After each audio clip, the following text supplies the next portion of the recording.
Welcome to Solanki education digital. તો બાળકો, ચાલો આજે આપણે શીખીશું ધોરણ 7 ગણિત સ્વાધ્યાય પોથી પાઠ છે બીજો, અપૂર્ણાંક અને દશાંશ સંખ્યાઓ. કૌંસમાં આપેલા વિકલ્પોમાંથી સાચો વિકલ્પ પસંદ કરી નીચેના વિધાનોમાં ખાલી જગ્યા પૂરો. પહેલું, 1/3 એ અશુદ્ધ અપૂર્ણાંક છે. 3/5 ને 5/3, તો આની નીચે આની પાસે કઈ નિશાની આવશે? Greater than. આ 5/3 કરતા મોટા છે.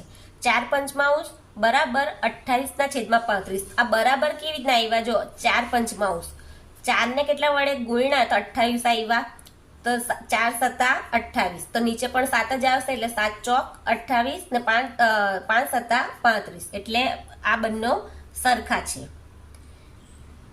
6 × 5/3, તો 6, તો 3 દુ 6, 2 × 5 એટલે 10, 3 ચોક 12, 12 ને 1 13, એટલે 13/4 ને 2 13 આવ્યું. તો આ 13 ગયા, આ 13 ગયા, 2 દુ 4, એટલે ઉપર કશું નથી, એટલે 1/2, એટલે 1/2.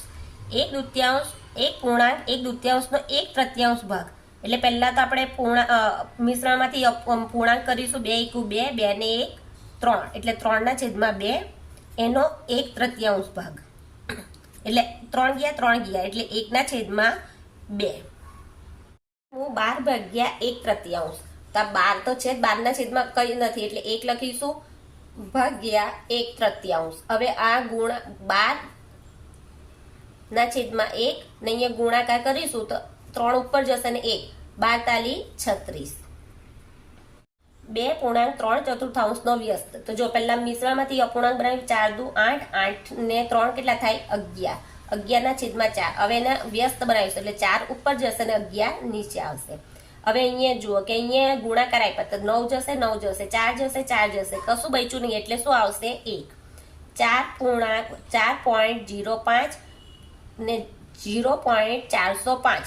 તો આમાંથી શું કહેવાય? Greater than. મોટી સંખ્યા કઈ કહેવાય? 4.05. કેમ કે અહીંયા રૂપિયામાં શું આપ્યું છે? 0, અને અહીંયા રૂપિયામાં શું આપ્યું છે? 4, એટલે 4 રૂપિયા ને 5 પૈસા, ને અહીંયા 0 પૈસા ને 405 0 રૂપિયા અને 405 પૈસા કહેવાય. એટલે મોટી સંખ્યા કઈ કહેવાય? 4 રૂપિયા, એટલે એ ગ્રેટર ધેન. 2/11 ભાગ્યા અહીંયા 1 આપ્યો, જવાબ આપ્યો, તો અહીંયા 2/11, એટલે આ 2/11 જ થશે.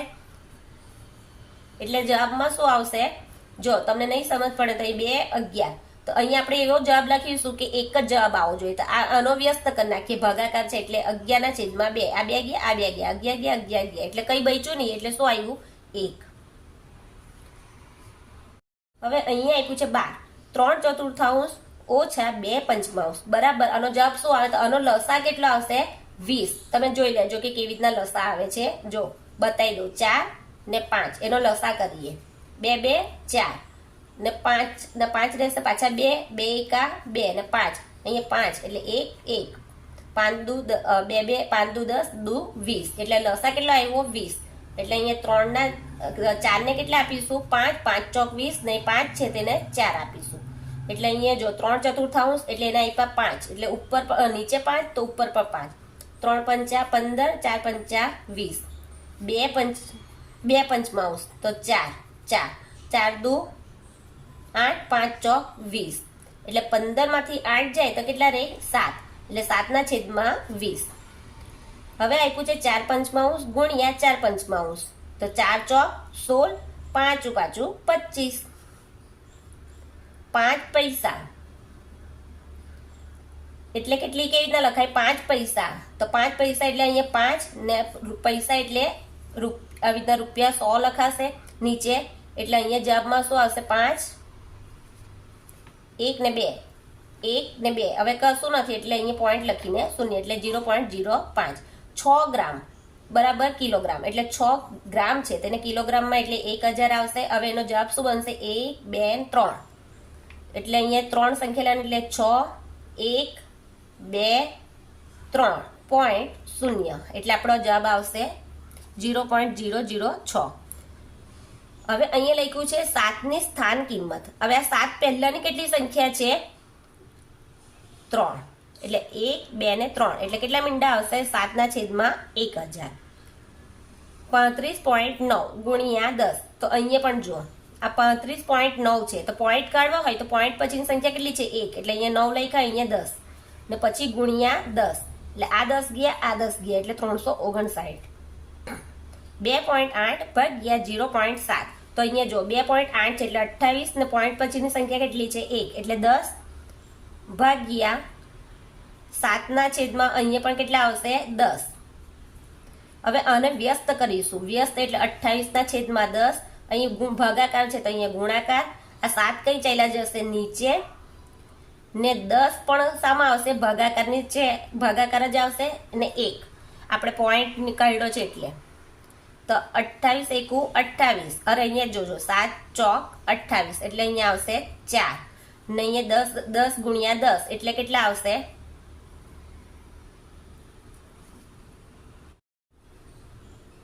18મું 2.8 ભાગ્યા 0.7. તો અહીંયા જવાબ કેવી રીતના આવશે? આ 28 પોઈન્ટ છે, 2.8 છે તો 8 ની કેટલી સંખ્યા છે? 1 છે એટલે નીચે કેટલા આવશે? 10 ગુણ્યા 7 છે, સોરી ભાગાકાર એટલે અહીંયા ભાગાકાર લખીશું. 7/10. અહીંયા પણ પોઈન્ટ પછી એક સંખ્યા છે એટલે 10 આવ્યા.